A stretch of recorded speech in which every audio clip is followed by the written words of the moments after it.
Hi, everybody. Today is Thursday, June 19th, 2025, and our friend Richard Wolff and Michael Hudson are back with us. Welcome back. Good. Glad to be Yeah. here. Let's start, Richard, with you and what's going on in the Middle East between Iran and Israel. United Well, States has decided to talk with Iran on Sunday, and before on Friday, Israel attacked Iran. What's going on in your opinion? well, no one will be surprised who watches this program about my answer. But if you have a point of view and if things begin to develop that are consistent with that point of view, well, then you're going to hear that point of view repeated. Here's what I think is going on. We are living through the final stages of the century of anti-colonialism. It's it's over. This European effort that is several centuries old to expand from the European core and to take over the rest of the world, either on the grounds that it was empty and therefore needed to be populated, which was mostly not true, or that it was peopled by inferiors who needed the blessing of the Christian religion by and large, and modern civilization and advanced economics, and so was lucky to be colonized because it sped up all of those important activities. Okay, that worked for several centuries. It allowed capitalism to grow its market above all else, to source its inputs all over the world so that the profitability of capitalism could be maintained. If you remember, Adam Smith, David Ricardo, and Karl Marx, each in their different ways, talked about a tendency for the rate of profit to fall, by which they meant the mechanism whereby capitalism would shut down its own economic development. This could be postponed, as Marx showed in volume 3 of Capital, if you were able to get cheaper and cheaper sources of raw materials and so forth, which the colonized world was good for. And the same applied to labor once you made that mobile, etc., etc. The last 100 years, so from the early 20th now to the early 21st century, has been the century of the end, the pushback, the exhaustion of colonialism as the mass of the people, Asia, Africa, Latin America, each in their own way, at their own pace, shaped by their own cultures and religions and physical natural conditions, fought for independence, fought to be out from under the colonial yoke. And the last and final stages of that we are living through. And why? Why do I call it the last and final stages? Because I think there's something very basic linking US policy in Ukraine, in China, and in the Middle East. And in each of those cases, it's an attempt to hold back the last stage of anti colonialism, which is why I think it is a doomed effort. It will not work, whether it works in the immediate moment or not. This is going against history. And as history has shown us, you go against history, you lose. And we have been losing one ex colony after another. And why do I say they're all the same? Well, I'm going to focus, just because I don't want to keep talking, on China and the Middle East. Starting around 2010, the United States figured out having deluded itself before that by pretending that China wasn't developing. By 2010, it was so obvious around the world that even the United States figured out that China had not only never been a colony, not only set itself the goal of undoing what is called in China the 100 years of humiliation, but that they had figured out this mixture of private and state enterprise, which could achieve economic growth rates that nothing in the West could come near, including the United States. From that time, it's about 20 years now, from that time, the United States has shifted over into trying to slow, to stop, to reverse the economic development of China. And none of that has worked either. Oh, here and there they may have achieved some slowing, but the larger picture, as everybody can see, is China grows, American efforts to prevent it fail. Okay, now let's turn to Israel and Iran. You'll see the same thing. Israel is an anomaly. It is a settler colonialism after that's no longer possible. The only settler colonialisms that ever worked, which are a model for Israel, were the settler colonialism that literally, genocidally killed all the local people, whether they be the Maori or the Aboriginals in Australia or the Native Americans here in the Western Hemisphere. But that's over. You can't do that anymore. You cannot extinguish the local population because the local population has friends, has associates, has supporters. The Palestinians are not in the position that the Maoris were, or the Aboriginals in, or the American so-called Indians, etc., etc. So it's a hopeless quest. But the United States needs them. It needs them as their proxy in the Middle East because the Middle East has a lot of oil. Okay, so now the Iranians enter. The Iranians are part of the whole rebellion against colonialism. The modern Iran is the rebellion against what the United States did to the Shah, to Mossadegh back in the 1950s. And yeah, they had a temporary victory. They put in the reactionary Shah, who was a pawn of the West. But eventually, because it's history, the Shah was overthrown and ends up a sick old man protected by Henry Kissinger because the project of controlling Iran is over. Yes, it was captured by the religious rebellion. That happened often because the West was so busy killing off the revolutionary, socialist, communist opposition that it left either the proxies of the imperial or the religious community. You saw that in Iran. They got rid of one of the largest and most powerful communist parties anywhere in the so-called third world, the Tudeh party in Iran, which if you go back and study, could have and would have been the revolutionary leadership of that country.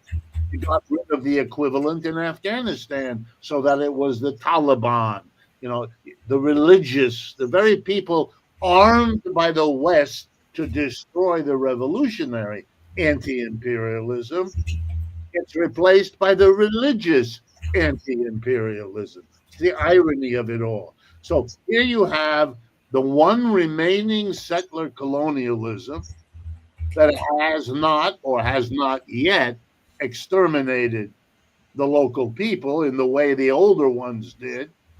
And it can't really do it now. There's too much opposition. Look what they are doing. Put aside for a moment the horror of it, but the extremity that Israel has to do what it is doing to survive. Oh, it's hopeless. And, they face extinction or they face extinction, and they can have any future they want as long as it's extinction. It's like your parents taking you for ice cream, and you can have any flavor you want as long as it's vanilla. It is a disaster. And what will happen now with Iran? Iran has friends. Iran has mutual defense arrangements with Russia and Russia with China. And what are you doing here? Even inside the Trump administration, there are people saying, don't be crazy here, what you are doing. You are isolating yourself. Well, that's not news. That's already been happening. Every vote on Israel and Palestine in the last several years has been the whole world against the United States and Israel. So it's over. History is moving in a direction that makes all of this a hopeless effort. Let me conclude this way. Whatever happens now, Iran is being told by what's happening, you better get nuclear weapons, or else this kind of game will be played on you whenever the West wants to. You're not getting rid of nuclear. You're making it even more certain that Iran and many other countries watching all of this. People don't get the news here in this country. But let me conclude with an illustration. Over the last few days, the government in Pakistan issued a statement. If any nuclear weapons are used against Iran, they, the Pakistanis, will use them against Israel. Iran is a very large country. You could use nuclear weapons there and it can survive. Israel is a very small country, small in geography, small in population. It cannot survive a nuclear attack.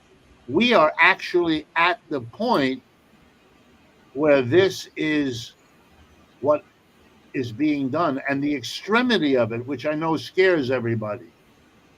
I'm not saying you shouldn't be, but put it in its historical context. These are the desperate final efforts of the West to try to cope with the end of the whole colonial operation. They can't do it. They can't maintain the strength of the dollar. They can't maintain the power of Western financial arrangements. They can't do it. And you're watching the frustration and the rage that works that out. And it may overwhelm. Watch Mr. Trump may have his chosen intelligence chief, Tulsi Gabbard, explain to him that the consensus of the intelligence community is that Iran is several years away from being able to have a nuclear weapon, which, by the way, has been the finding about Iran for the entirety of this century.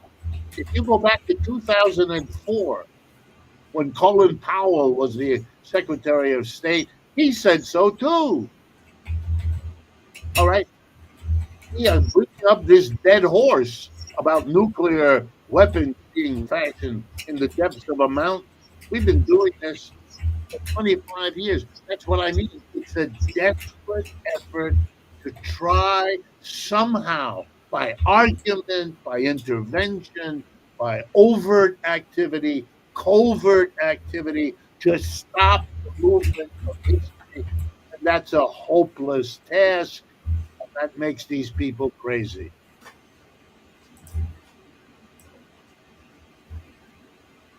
Michael, go ahead.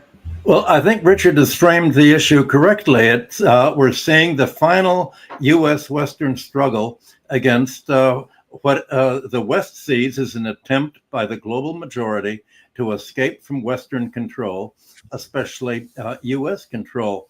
And he talked about colonialism.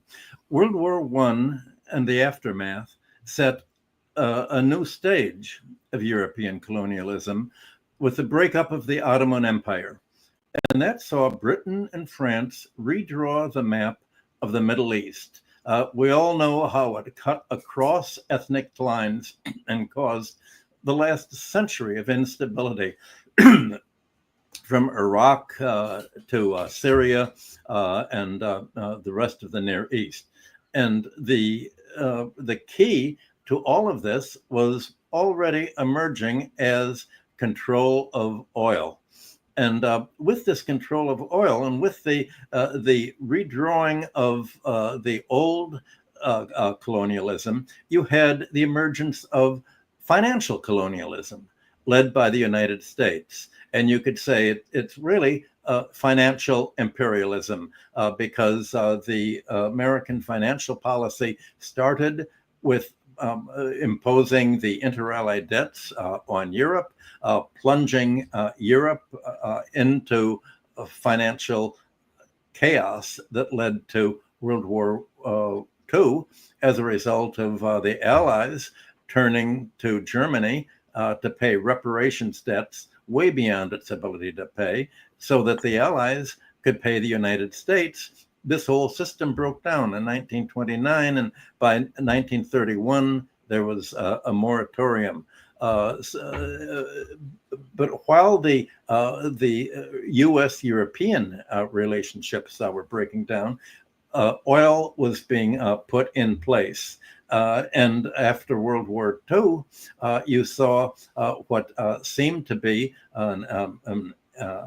what Richard was talking about, the withdrawal from American-sponsored colonialism. And to the United States,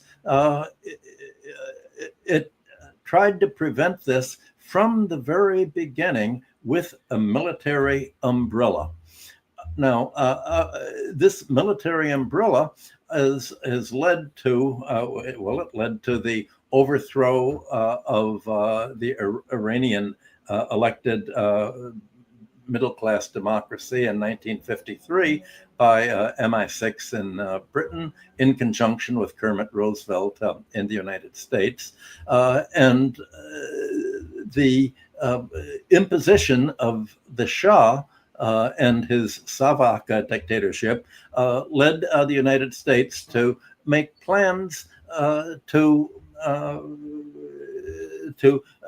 solidified its plans to control the entire Near East, because if you could control the Near Eastern regimes, you could control oil, and oil was the key to American financial control of the world, because oil was the most profitable rent extracting sector in the world. I did a study for the Chase Manhattan Bank in 1965 showing that the average U.S. oil company investment in Middle Eastern and other foreign oil, the entire investment was recouped in balance of payments terms in only 11 months. So the United States realized that this was the Middle East was the key to American policy. Now, there's been a lot of discussion, especially on your site, that certainly has a great point, that opponents of this looming war with Iran say that it's not in American interest. What interest do we have in fighting with Iran? Is this only Israel's interest? Why is it our interest to fight in Iran? Look at what happened in Iraq. Iraq was not posing a threat to America. Iran was not posing a threat to America. But to the American empire strategists, the post-colonialists, they are posing a threat simply by existing independently on and seeking to act in their own economic self-interest. Now, already 50 years ago, this logic of American imperialism in the Near East was guiding U.S. foreign policy.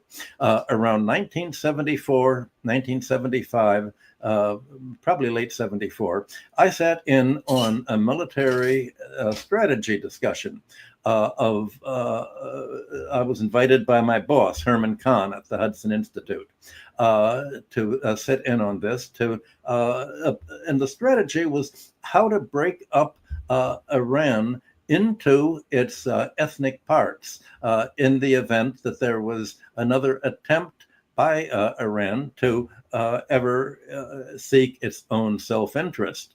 Well, the whole reason we'd imposed the Shah was so it wouldn't do that, but in case the Shah sought to do that.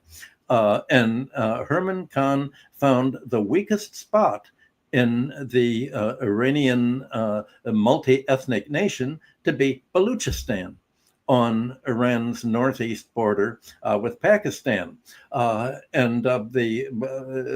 also contains the Kurds, Tajiks, and Turkic Azerbaijanis, and others whose ethnicities are to be played off against each other.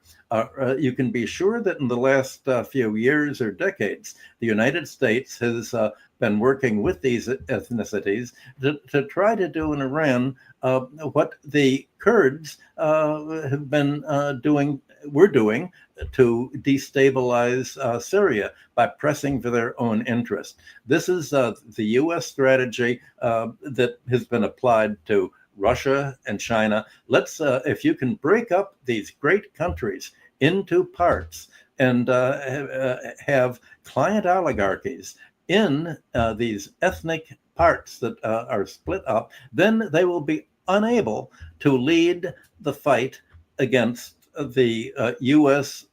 NATO-centered world order. Well, this fight is not simply against colonialism. Russia was not a colony, and China really was not a colony. But Russia, China, and Iran might lead the anti-colonialist and essentially the de-dollarization plans that are at work. Well, 3 decades after this 1974 meeting of how to make a long-term plan for American control of Near Eastern oil, General Wesley Clark pointed out that Iran was to be the capstone in 7 countries that the United States needed to take over and control in order to dominate the Near East, starting with Iraq and Syria, Lebanon, Libya, certainly in North Africa, Somalia, and Sudan. All this was to culminate in the takeover of Iran. So what we're seeing today is not simply Mr. Netanyahu telling Trump, please protect us by attacking Iran. This is, I think you had Lawrence Wilkerson a few days ago, Nima, on your show, saying that Netanyahu and Israel were certainly acting in keeping with a long U.S. plan for how to break up Iran. And here's how the neocons spell out the U.S. national interest in overthrowing the Iranian government for a regime change. The assumption is that if Israel can indeed blow up Khomeini, that his religious leadership will fall apart, and there will be a secular reaction that will somehow not really press for Iranian national interest, but will just be demoralized and will let the United States impose a kind of client dictatorship, sort of like we have over Jordan. Well, the national interest in the Near East, first of all, we already know it's centered in Saudi Arabia and the Arab Emirates and Kuwait with oil. And the aim is not only to control Near Eastern oil, but the money, the vast investment funds that Saudi Arabia and the other Arab states have accumulated in running their trade surpluses have been invested mainly in the United States, in treasury bonds and in stocks and bonds. And this investment is sort of holding them hostage.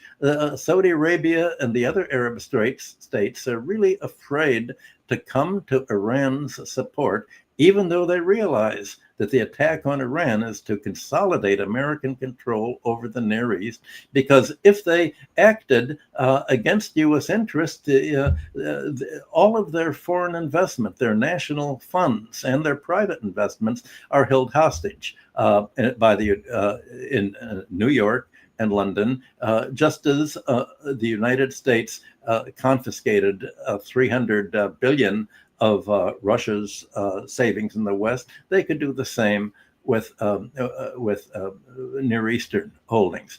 But it goes much more than that. Much more of the control. To the United States, the Iran is not only the key to controlling the Near East and its oil, but also for China's Belt and Road program through a new Silk Road of railway transport to the West. Nima, I sent you, that's the map.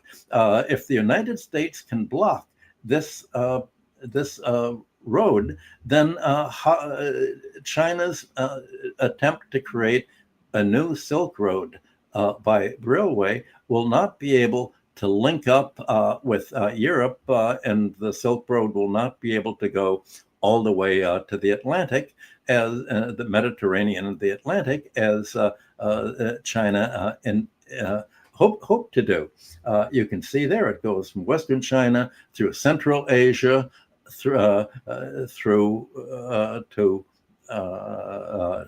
Iran. Well, the same thing.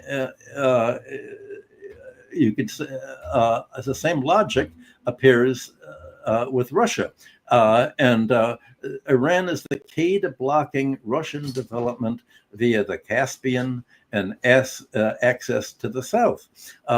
Under U.S. control, an Iranian client regime could threaten Russia from its southern flank and prevent Russia from bypassing the Suez Canal and having direct export access to the south, and to all the way to India, as this map shows. So these are the Iran is the key not only to U.S. control of oil, but to its fight against Russia and China together, and that's what makes Iran a central pivot on which U.S. national interest in preventing the rest of the world from creating an alternative to the financial colonialism, financial imperialism, financial and investment control of foreign countries rests. Yeah.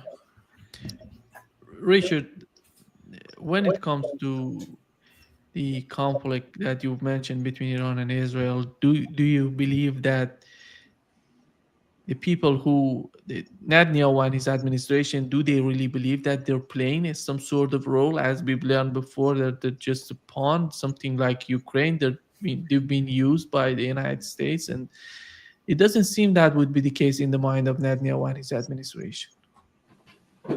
Well, I have no special knowledge of the inside of what's going on in Israel, but for me, it seems clear, from what I can tell, that Israel understands, and I think they're right about this, that without the support of the United States, their situation it's over. They cannot prevail against Palestine. They cannot prevail against anybody without the United States. And therefore, they can't make independent judgments. So when I hear the United States is going to go into Iran because of Israel, I don't believe that. I mean, I don't think the Israelis have that power. I don't think they ever did. I understand they have supporters here in the United States who play important roles, APAC and other organizations like that. I've read that literature. I understand that. But that's not enough. And they're not big enough, even domestically here, to be able to do quite do that. At least I don't think so. So for me, it's more the United States pulling the strings and Israel performing what it is the United States wants them to do. You know, if you go back historically, Israel played a very, I'm going to be polite now, ambiguous role in South Africa during all the long years of struggle to get them out from under apartheid. Israel played another ambiguous role with the Contras in El Salvador. Uh, if you remember learning about it, Israel was asked to do all kinds of things to support U.S. strategies and tactics. And I think that's what the deal is. We will support you so that you survive, but you have to do what we tell you, or else you're on a short leash. So I think Michael's arguments about why or how Iran may play a role is much more the driver of what's going on. Israel is a junior partner. And, you know, it has been noted all through the Middle East for decades that the United States benefits because a great deal of the Arab world focuses on Israel and the horror of Israel and the humiliation by and from Israel. And this is very useful because it keeps the heat lower on the United States than it might otherwise be. We have a facade. It's Israel that is the oppressor. And of course, now in Gaza, this has gone to lengths that the Israeli state now approaches a situation where its behavior is too grotesque to be salvaged by anything. I mean, you are digging a long-term grave of your own in Gaza, independent of what you do to the Palestinian people who happen to be in your way. I would say, though, not in disagreement with Michael, but I think we can put our two perspectives together.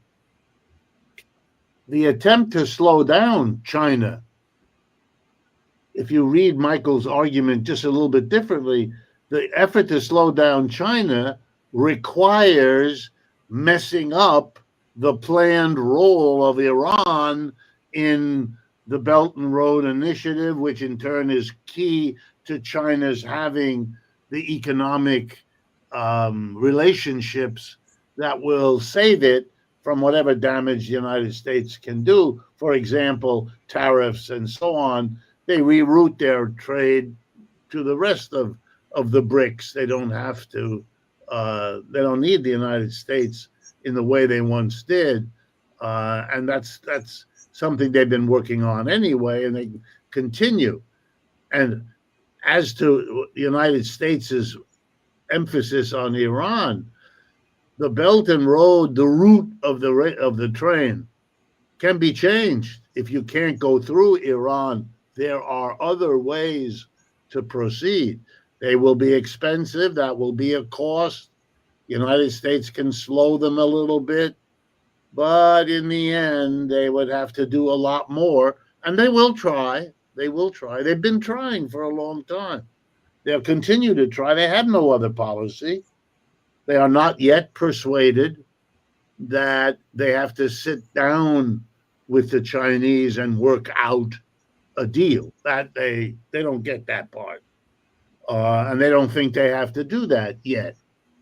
On the other hand, when they lose, Even if they lose a little at a time, slowly the balance shifts.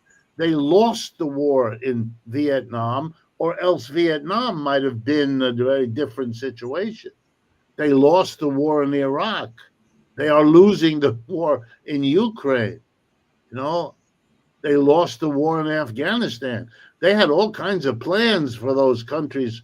Those are gone, or they're sitting on a shelf waiting for to be resurrected at some future point in their fantasy when the world makes it possible. But their options are shrinking.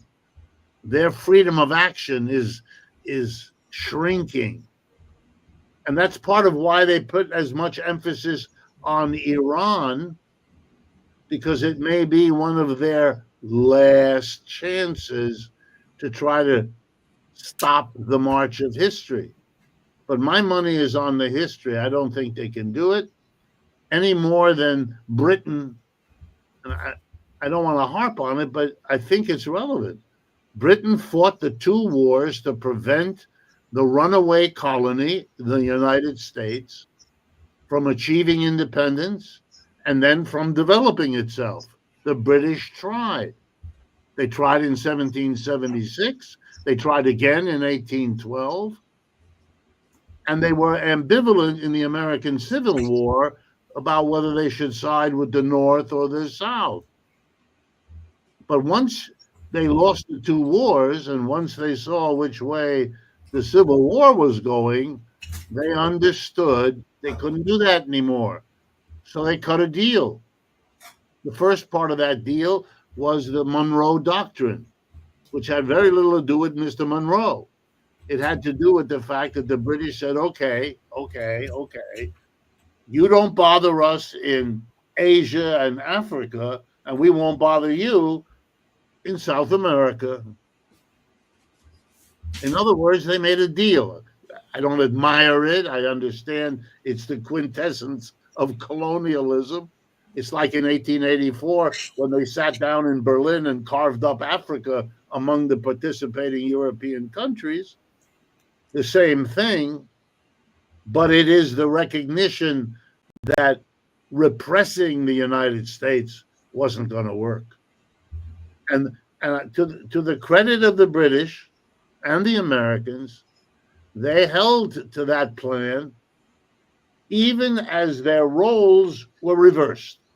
From the United States being a minor colony of Britain, today we have Britain a minor colony of the United States.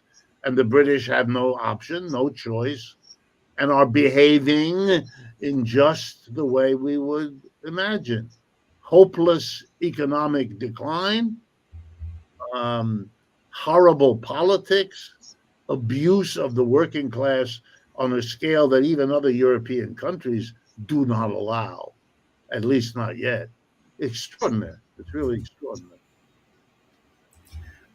I think, Go ahead. Go on. Go ahead, Michael. Well, I think that Richard is quite right in the way that he's framed the issue, that the United States indeed has lost the wars that he's mentioned.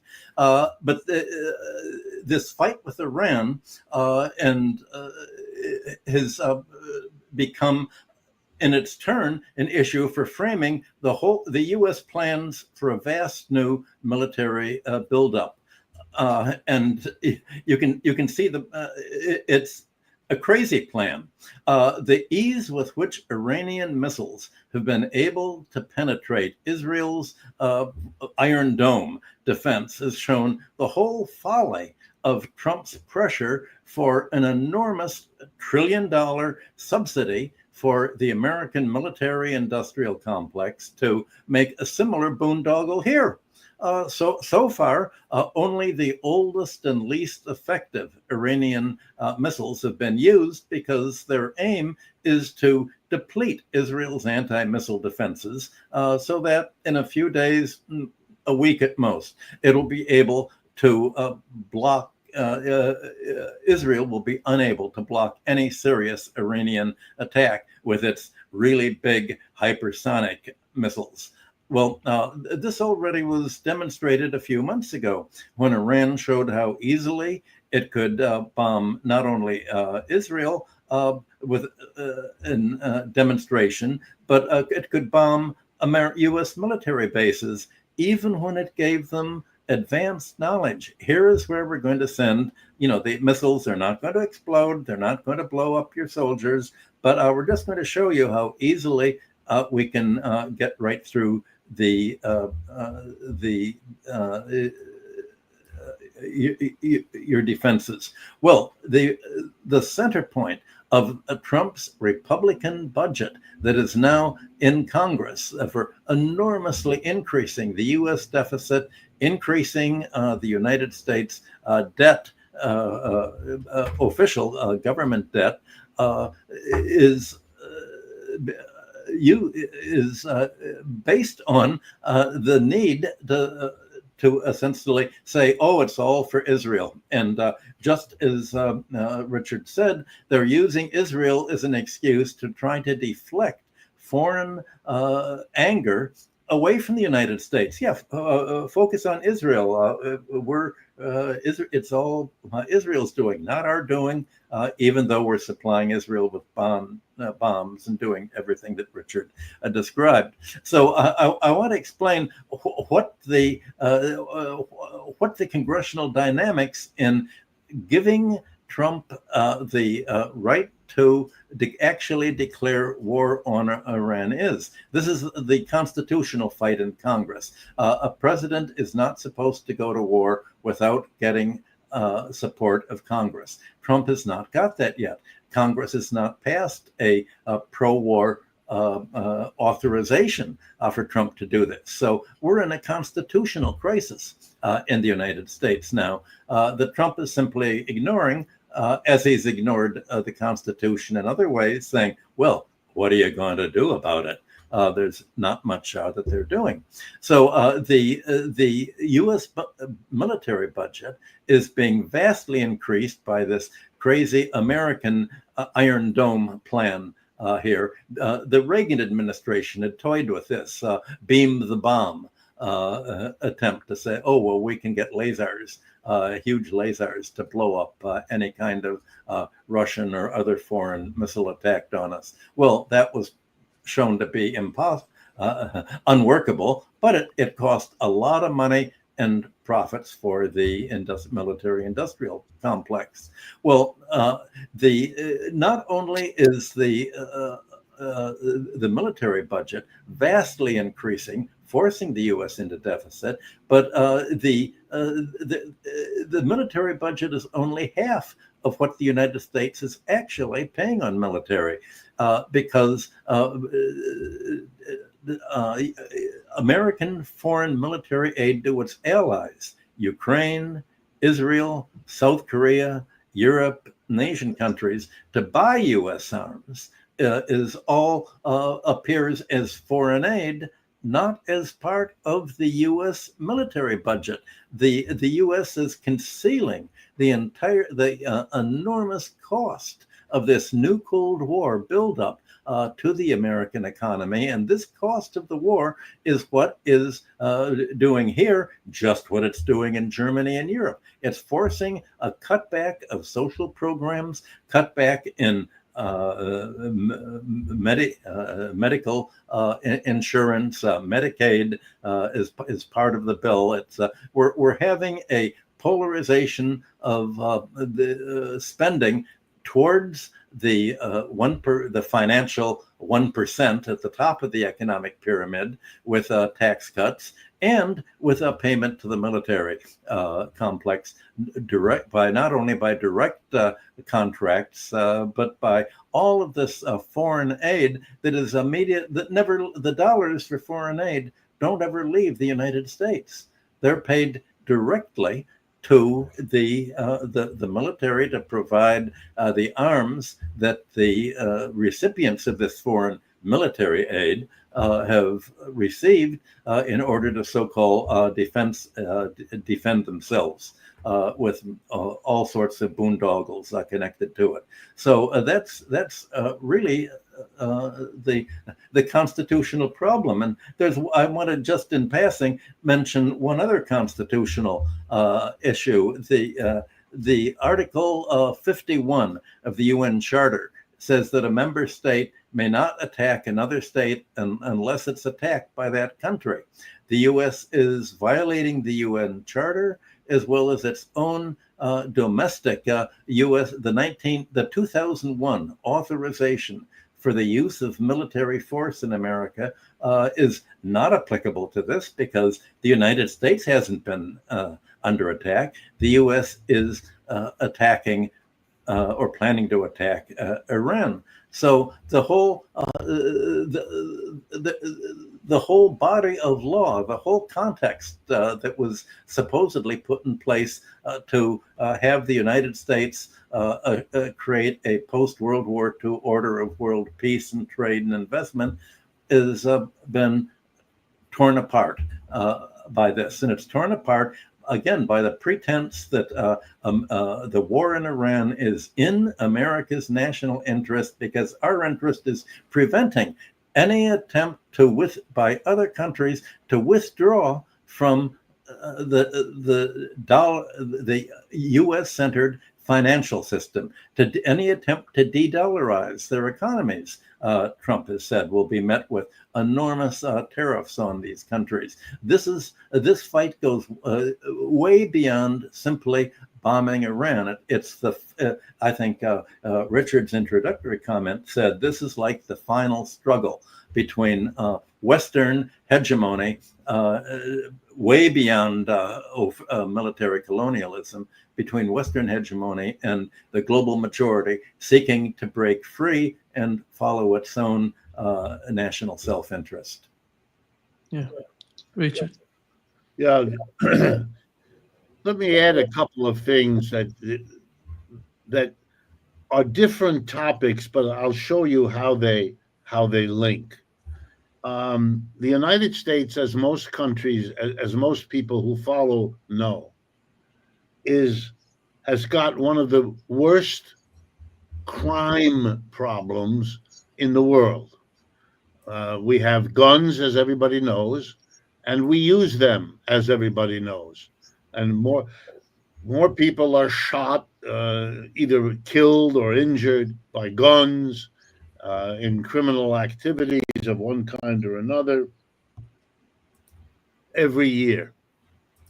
Nonetheless, we have always required that police officers whose job it is to deal with that problem have a badge that must be visible so that anyone they arrest or anyone who observes them can get their name and their badge number, and they are not allowed to refuse a request for that information. We now have a militarized police force, the ICE, which is allowed to wear masks and to refuse to identify itself. Okay, what are you doing? If no one in their right mind could suggest that the immigrant population, documented or otherwise, represents a threat to the American people more urgent or more immediate than gun crime.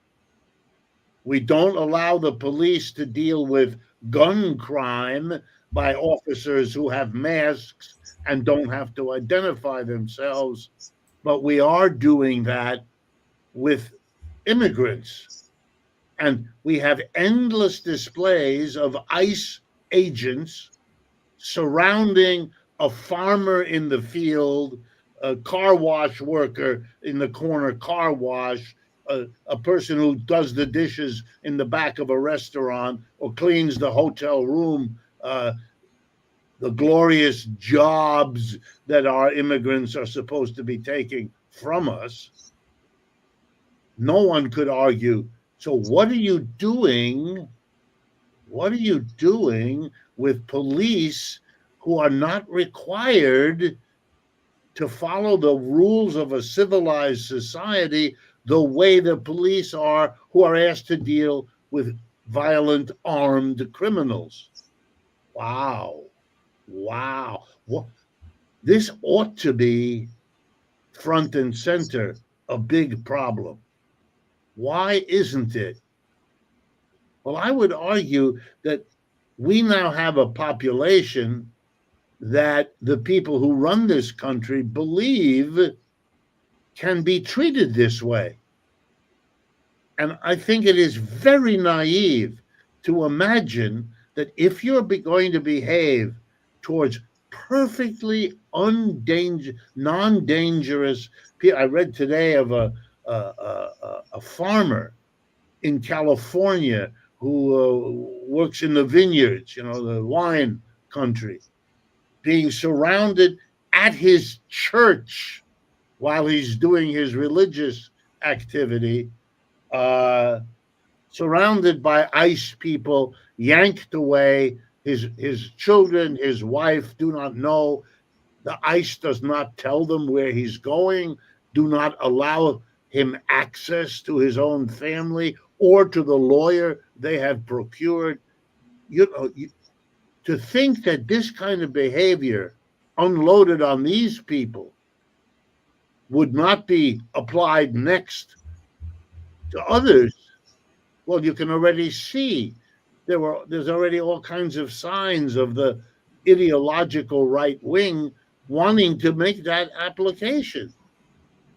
Before the huge demonstrations last Saturday, I watched a sheriff somewhere in Florida, I don't remember the name, explaining on television that if any of those protesters come here and they don't do what we tell them, we will shoot them. We will kill you, says the man in full uniform who is the police chief of this jurisdiction. Okay, if you're a responsible leader, you know that among the people who take instructions from you lower in the are people whose understanding of boundaries is, let's say, underdeveloped, and who will misunderstand what you're saying as a license to persecute people. Mr. Netanyahu doesn't give the order, but below him are the people who bomb hospitals.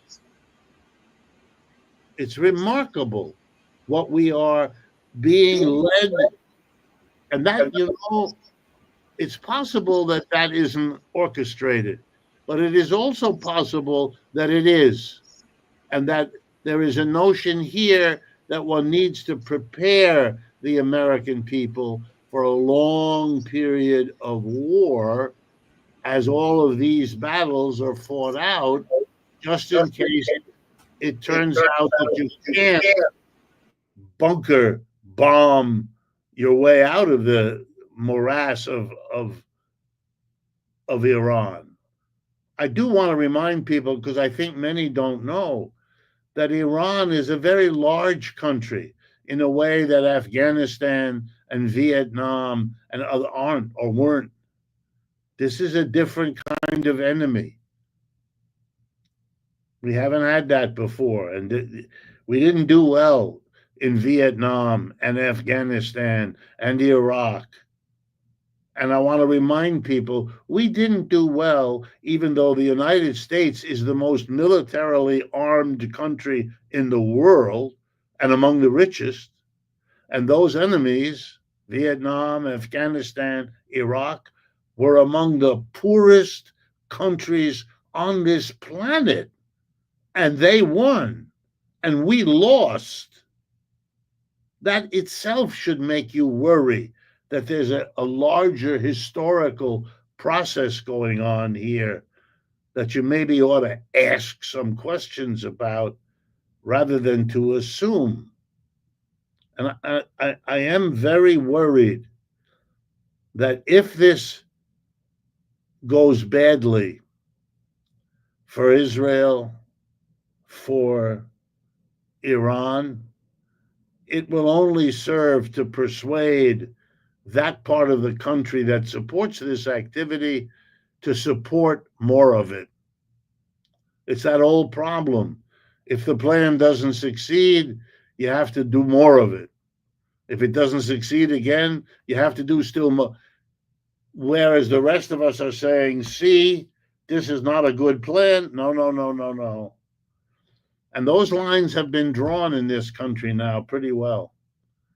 And the support for Mr. Trump, even though I also will note that there are now quite a few people in Mr. Trump's MAGA organizations who do not want this war in Iran. Tucker Carlson speaks out against it. The strange woman from Georgia, Green, speaks out against it. Steve Bannon speaks out against it. Okay, these things are very serious dissenters, and they have a fairly strong following. Now Mr. Trump has to deal with the damage to his own movement of moving in this direction. But of course, he has to worry about the damage if he doesn't. And that's what happens to you when you're on the wrong side of a historical process. You can't find anything that solves your problem. You're reduced to picking the one with the least damage to your situation, but damage you're going to have. Well, Richard's point is that we're living in a lawless country, lawless domestically as well as internationally. And it's also, his other point is that it's self-defeating. You could look at the Trump's plan to bomb Iran as a tactic in this plan of U.S. hegemony, but it's a tactic that is at the expense of long-term strategy. It's self-defeating, and you could, just as the American NATO plan in Ukraine to bleed Russia and to impose sanctions on Russia backfired and had just the opposite effect of increasing Russia's self-sufficiency and strategy. Every tactical move that the United States has impaired any possible success of its long-term strategy in actually locking other countries into the U.S. dollarized international order. And is obviously what is happening now has created such a revulsion among other countries, as you can see in the United Nations discussions and the vote to censor Israel, and it should be to censor the Trump administration and the Biden administration for fully backing it and enabling its genocide. You can see that the effect is to speed up and catalyze the breakaway of 85% of the global majority from the U.S. NATO center that had been the old colonialism. I want to, since we're almost over, I just want to say one thing about the time, how I see what's happening in Iran. I don't think that Trump is going to bomb it while the stock market is still open. Remember after our Thursday show, we thought, well, is the United States buildup in the Middle East simply trying to be a negotiating tactic to tell Iran, look, we're really serious? Well, then you had the Israeli attack on Iran that had been obviously planned for almost a year. The Israeli attack on Iran was not mainly from Israel. It was within Iran by Israeli agents and U.S. agents and British agents that had prepared the attack on the defense facilities that Iran had against air attacks. The Israeli attempts at air attacks have not been successful from Israel, only by local bomb owners. So I think that the United States is going to make a more serious attempt to attack. But as in last weekend, when the Israeli attacks began, the over the weekend, the pre-trading of U.S. Stocks and oil prices showed stock market was going to go down on Monday. The oil prices were going to go up. But when trading opened, the stock market was up and actually went up. And oil prices went down, not up. There's a kind of blindness in the hundreds of billions of dollars of investors that actually believe that all of this is going to blow over and that the United States will successfully be able to lock in its control of the world's financial system, trading system, and military supremacy, and be able to defeat China, Russia, and Iran, is leading the post-colonialism, global South, and the rest of the countries that had been colonized by Europe. But remember, before the actual colonization that was primarily in the late 19th century, you already had the newly independent republics from Latin America, Haiti, Greece, then Egypt, Tunisia, all run into debt dependency. They all issued bonds that almost immediately defaulted and led to the Europeans imposing monetary commissions to take control of the fiscal policy of these countries. This was independent of colonialism. This was a purely financial character. The European control of debtor countries already at that time was pioneered. This is what the United States is trying to continue today. Not only colonialism explicitly of a military character by appointing direct control of governments, but financial control and dollarization. That's what ultimately all of this is thought about by the United States. And as I said, I spent my 30s of my life, the 1970s, in describing all this through my book Superimperialism, that explained all of this. And that was the Defense Department, the State Department, the White House, and the Treasury all followed exactly the logic that I'd spelled out in Superimperialism, which I'd hoped would actually create a reaction against this. The U.S. government strategists used it as a how to do it book instead. So that showed me at that time how all of the explosion that we're seeing today was being put in place already in the early 1970s. If I could just add one final thing, Nima, I know we're running out of time. Michael's comment make me want to reiterate once again, so we don't miss it, the utter irrelevance of Europe to all that is going on here.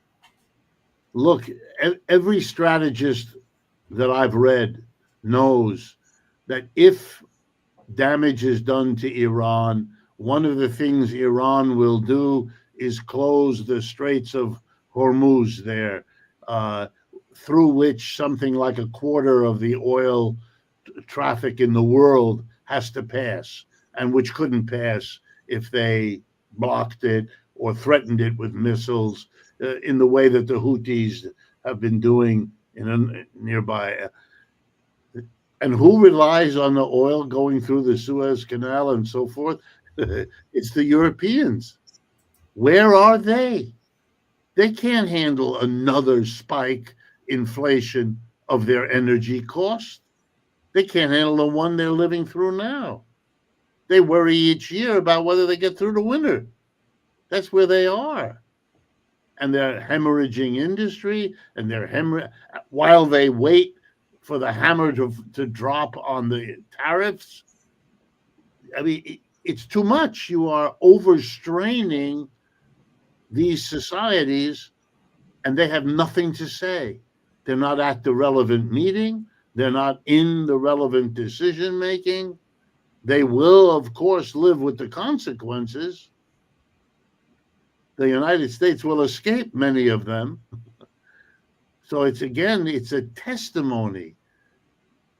And if I'm right that we're looking toward the end of colonialism, then for Europe, the end has already happened. They are, whatever the opposite is of on top of the situation, they are underneath the situation. As the sparks explode, their houses will be set on fire. But other than watching it all, they have no role to play. It's an extraordinary step and moment in the history of colonialism's decline from its origins in Europe. Well, I have to point out that China and India are also very major customers of Iranian oil, and that has led to some discussion. Well, is Iran really going to sink a ship in the Gulf of Hormuz and impair China? And we know that China has been sending airplanes to Iran. I have no idea at all what China's policy will be, but the Americans are willing to create this anarchy for Europe that Richard has just pointed out, in order to say, well, look at how it's going to hurt China, and of course it'll also hurt